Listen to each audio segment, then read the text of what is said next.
Hello, it's the art teacher again, and I've got a new lesson for you today relating to color and the color wheel. Now, last time I saw you, you'll recall, as a review, we did a little thing on complementary colors, which were the colors that are across from each other. For instance, green is complement of red.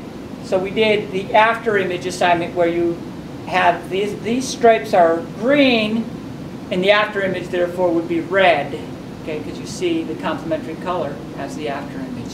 So the idea was to make an American flag using complementary colors, stare at the dot in the middle for about 30 seconds, then look at a white surface, and you ended up seeing a vivid red, white, and blue American flag. That's what we did last time. Those were complementary colors. And that's a little assignment I hope you followed through with, because it's going to really stick in your student's mind. The idea that colors have opposites, and that those opposites are seen as an after image when you stare at that color. So there's a physiological basis to complementary colors. Now, I have the color wheel here and another idea, analogous colors. Analogous colors are next door neighbor colors. They're next to each other on the color wheel. And I do like to go back to the color wheel whenever we talk about color. So you'll notice here what I've done is I've arranged 6 different boxes of colors, and they're each analogous color relationships in each of those. That means they're next to each other on the color wheel. So you'll notice purple and blue. Oh, there's purple and blue. They're right next to each other. Okay, and that's a very special relationship, and those are colors that mix together well. You're not really going to want to mix complementary colors. You can place them next to each other for high contrast, but you might not want to mix them unless you have a special reason to do that. So red and green aren't really going to mix that well, but red and purple, and you'll see red and purple are right here, will mix together nicely. That's that's one way I like to think of color, at least for this assignment, which is pointillism. Now, pointillism is a type of art where you're using small dots of color to fill in the area. Now, you can Google that term. Let me go ahead and write it up here.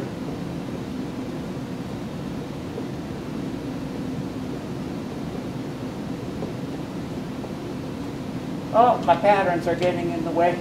Got to get rid of some of those. Get the patterns out of there.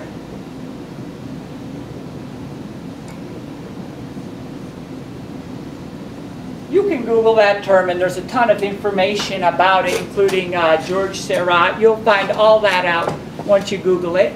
And I do encourage you to do that and go a little more in depth with that with your student. This lesson, though, this pointillism lesson, we're using dots of color about the size of your pinky fingernail. I think a 4th grader, which would be about 8 or 9 years old, probably toward 9, and up, and older, would be capable of doing this assignment with ease, you know. And I think maybe a talented 3rd grader should be able to do it as well, if they're really into it and have patience. And they're a kind of meticulous person. So what I've done, and I'm going to go through this just to give you the idea. If you have any questions about it, you see down below, right there, write them there in the comments, and I can follow through on those, and I will follow through on those. There I have a very simple drawing I've made. The idea is I just have 3 hot air balloons with cartoon-like people with very little detail. We're trying to avoid detail on these because we're going to use these dots of color to color it in instead of just scribbling or shading in. We're carefully doing dots of color. Now, when you make these dots of color, keep in mind the parameter is trying to go with about the size of that pinky fingernail. So you're going to have them look at their pinky fingernail and think about that. And things I want you to avoid when doing it, and I drew up some non-examples or some ways not to do it.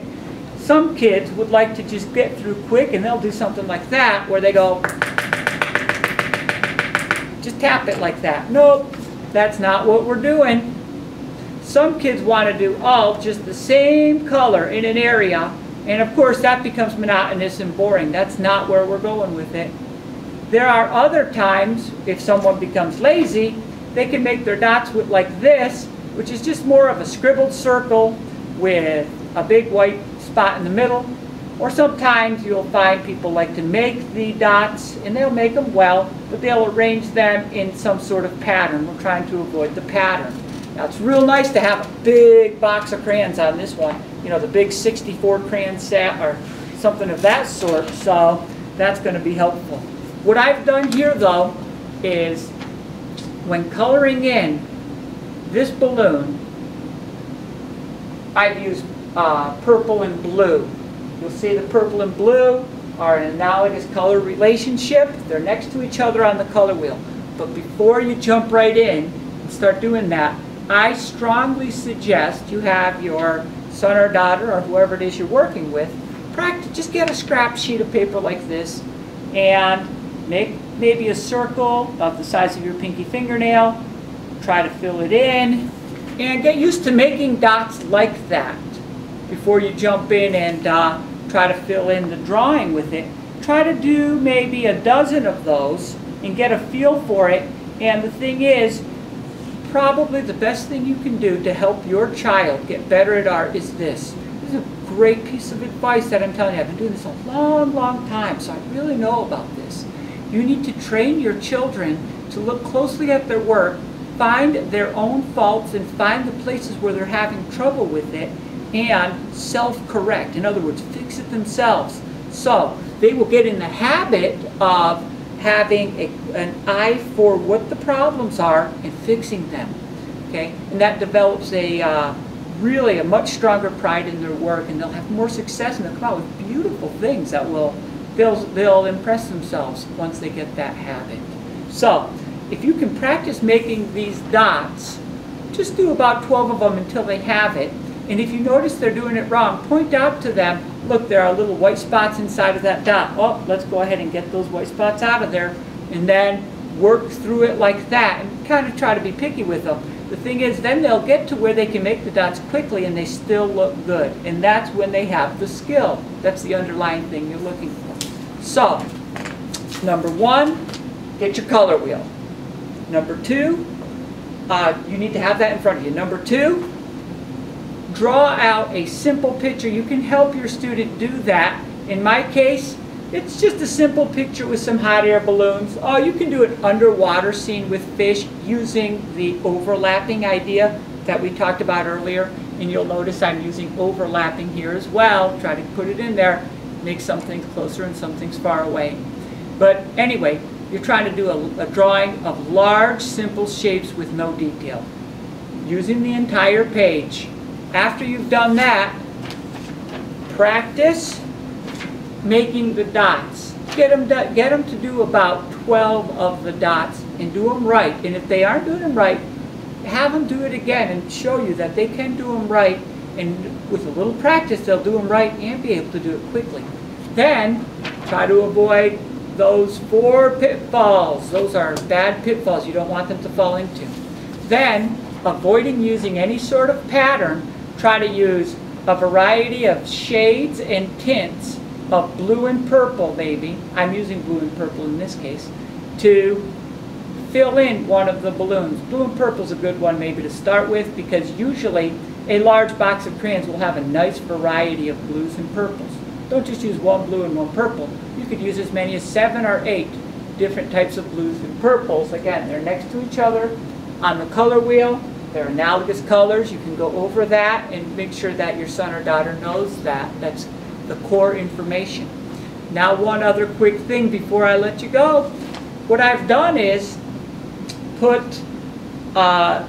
complementary colors in the balloon next to the main one in the middle.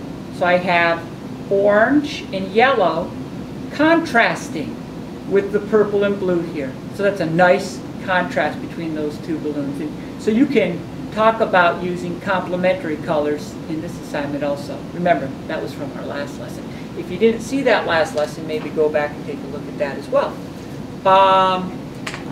If you have any questions about how to do that or what you're doing with this assignment, put them down there in the comment section. Be sure to subscribe. I'm going to put these videos out. I might do more than one a week on some occasions, and maybe just because I'm starting off with a lot of momentum, that's why I'm getting a few done. Do the likes, do the subscribing, all that good stuff. And I really hope you're enjoying these videos. And please do leave a comment if you see something that I need to correct, or if you have a question about how I'm doing anything, or anything of that sort. Okay? Take care. Thanks.